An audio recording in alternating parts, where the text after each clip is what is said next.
2차 세계대전 중 북아프리카 전선에서 벌어진 일련의 전투 과정에서 초기에는 독일군과 이탈리아군이 승리를 거두면서 진행되지만 이내 북아프리카로 직접 상륙시키겠다는 연합군의 횃불 작전을 통해 연합군은 막대한 공급과 수적 우위를 점하게 됩니다. 그리고 튀니지, 알제리, 모로코를 이틀 만에 점령하며 북아프리카 전선의 대부분을 차지하게 됩니다.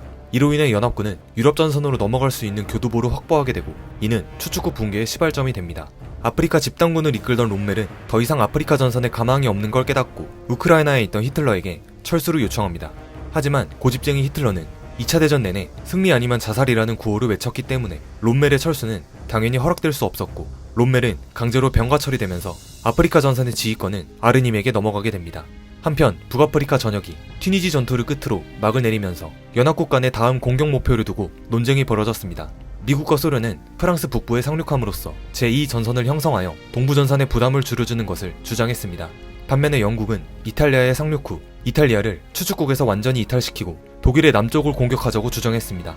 결국 일종의 절충안으로 제2전선을 형성하되 시칠리아 정도는 점령하여 북아프리카를 완전히 장악하고 가기로 합의했습니다. 연합군은 이렇게 수립한 시칠리아 상륙작전을 허스키 작전으로 명명하였고 1943년 7월 10일 날을 작전 개시일로 낙점했습니다. 한편 시칠리아의 방어를 맡았던 이탈리아군은 이미 전 부대에 비상을 걸어놓은 상태였습니다. 이탈리아의 구초니 장군은 연합군이 섬의 남동쪽으로 상륙을 시도하리라는 점을 정확히 짚어냈죠. 그리고 곧바로 이탈리아군 20만 명과 독일군 3만 명을 배치해 방어태세에 들어갔습니다. 유럽 진출의 발판을 마련하기 위해서는 시칠리아 선점이 필수였는데 이미 시칠리아에는 추축군 23만 명이 주둔한 상황이었기 때문에 연합군은 고민에 빠지게 됩니다. 그리고 추축군을 혼란에 빠뜨릴 한 가지 방법을 생각해내는데 그것은 독일과 이탈리아를 속이기 위한 기만 작전, 바로 민스미트 작전이었습니다. 작전의 내용은 이러했습니다. 우선 버려진 불황자의 시체를 하나 구하고 이 시체를 영국군 장교로 위장을 합니다. 시체에는 윌리엄 마틴 소령이라는 가짜 신분을 부여하고 안주머니에는 작전이 적혀있는 1급 서류를 위조하여 넣어둡니다. 서류에는 연합군이 시칠리아가 아닌 다른 지역에 상륙할 것이라는 내용을 적어두었죠. 그리고 좀 더 치밀하게 위장을 하기 위해 안주머니에는 가상의 가족이 보낸 편지와 가짜 약혼녀의 사진, 그리고 여자친구를 위한 약혼 반지 영수증과 극장 티켓까지 위조해 같이 넣어두었다고 합니다. 그 후 이 시체를 비행기를 타고 가다 추락하여 사망한 것처럼 보이도록 해안가에 투하하는데 이를 발견한 독일군 측이 실제 기밀 문서가 우연히 자신의 손에 들어온 것이라고 생각하게 만드는 것입니다. 결과적으로 이탈리아와 독일군은 시칠리아가 아닌 다른 지역에 집중하도록 하는 것이죠. 그렇게 전쟁의 승기를 잡을 연합군의 단 한 번의 민스미트 작전이 계획됩니다. 이후 마틴 소령의 시체가 해안가에 투하되고 영국 정보부의 계획대로 위조된 1급 기밀문서가 독일 첩보기관의 손에 들어가게 됩니다. 그리고 작전의 목표대로 독일군은 연합군이 그리스나 사르데나 섬에 상륙한다는 오판을 해버리게 되죠. 이로써 연합군은 시칠리아 침공의 부담을 덜어낼 수 있었고 곧바로 다음 작전을 준비하게 됩니다. 1943년 7월 10일 아이젠하워 장군을 총사령관으로 하는 연합군 병력 16만 명이 그동안 준비한 허스키 작전 하에 시칠리아 침공을 개시하였습니다. 이때 중남부에는 패튼 장군을 지휘관으로 하는 미국이, 동남쪽 해안에는 몽고메리의 영국군이 상륙하여 돌파를 감행합니다. 이 과정에서 연합군은 상륙 지점의 모래사장 때문에 상륙에 큰 차질을 빚게 되었고 일부 부대는 정해진 위치가 아닌 다른 곳에 상륙하는 경우도 있었습니다. 겔라 해안에 상륙을 개시한 연합군은 해상에서 한포 사격을 쏟아부었고 하늘에서는 공수부대가 투입돼 곳곳에서 적진의 혼란을 야기했습니다.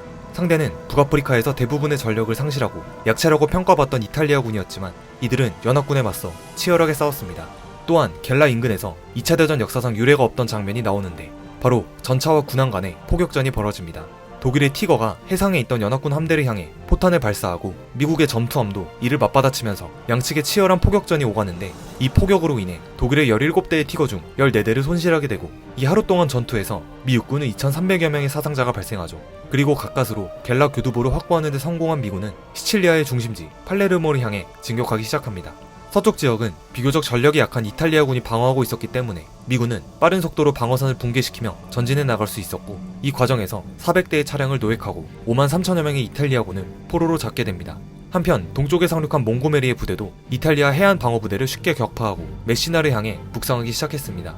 하지만 해안을 벗어나 내륙 지역으로 들어가자 영국군은 추축국의 저항에 주춤하게 되는데 메시나의 지역은 지형이 매우 험준한 에트나산이 둘러싸고 있었고 이곳에서는 이미 독일과 이탈리아군이 방어선을 구축하고 있었습니다.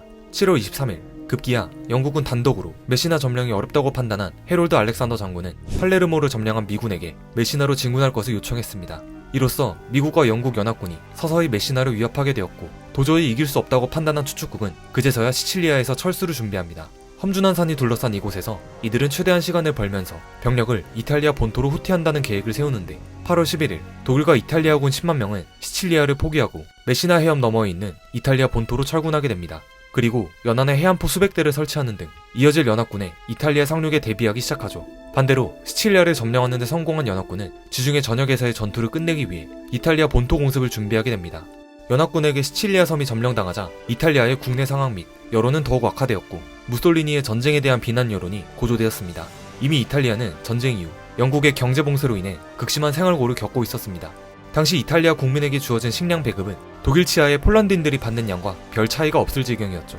이탈리아인들은 패배주의에 빠졌고 오랜 기간 궁핍한 생활을 해오던 이탈리아인들의 분노는 무모한 전쟁을 일으킨 무솔리니 정권으로 향했습니다.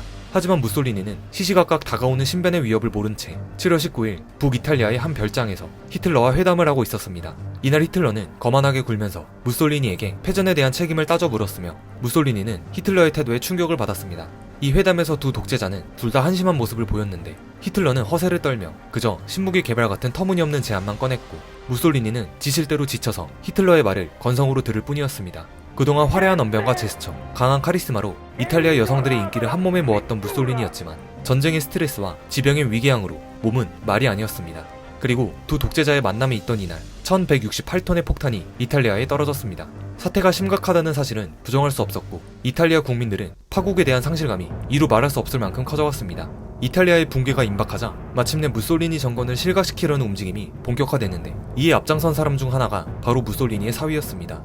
로마가 폭격을 당한 지 5일 뒤 파시스트당 대회의가 열리게 되는데 이날 평의회에서는 무솔리니의 탄핵을 놓고 투표가 진행될 예정이었습니다. 치아노가 장인어른이었던 무솔리니에 반대하여 그를 합법적으로 실각시키려 했던 것이죠. 무솔리니 또한 이 평의회에 참석하였으며 19대 7로 무솔리니 탄핵 결의안이 통과되었고 근위대가 동원돼 무솔리니는 감금되어 버립니다.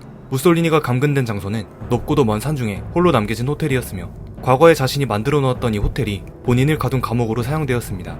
이 기습적인 사건은 이탈리아는 물론 전 세계에 큰 충격을 주었으며 21년간 이탈리아를 통치해온 독재자의 몰락은 너무나도 시시하고 허망했습니다. 무솔리니의 빈자리는 과거 이탈리아군 총사령관을 역임했던 바돌리오 장군이 오르게 되는데 새 정부가 이끄는 이탈리아는 연합국과 비밀 교섭을 하면서 항복을 준비하고 있었습니다.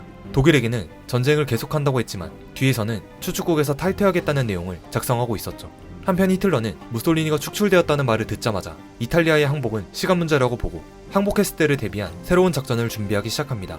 그리고 1943년 9월 8일 실제로 이탈리아의 항복이 공식적으로 발표되었고 영국 BBC를 비롯한 모든 라디오에서는 이탈리아가 휴전에 서명했다는 사실을 공표해야 했습니다. 히틀러도 이에 발맞춰 그동안 준비했던 작전명 아크세를 발동합니다.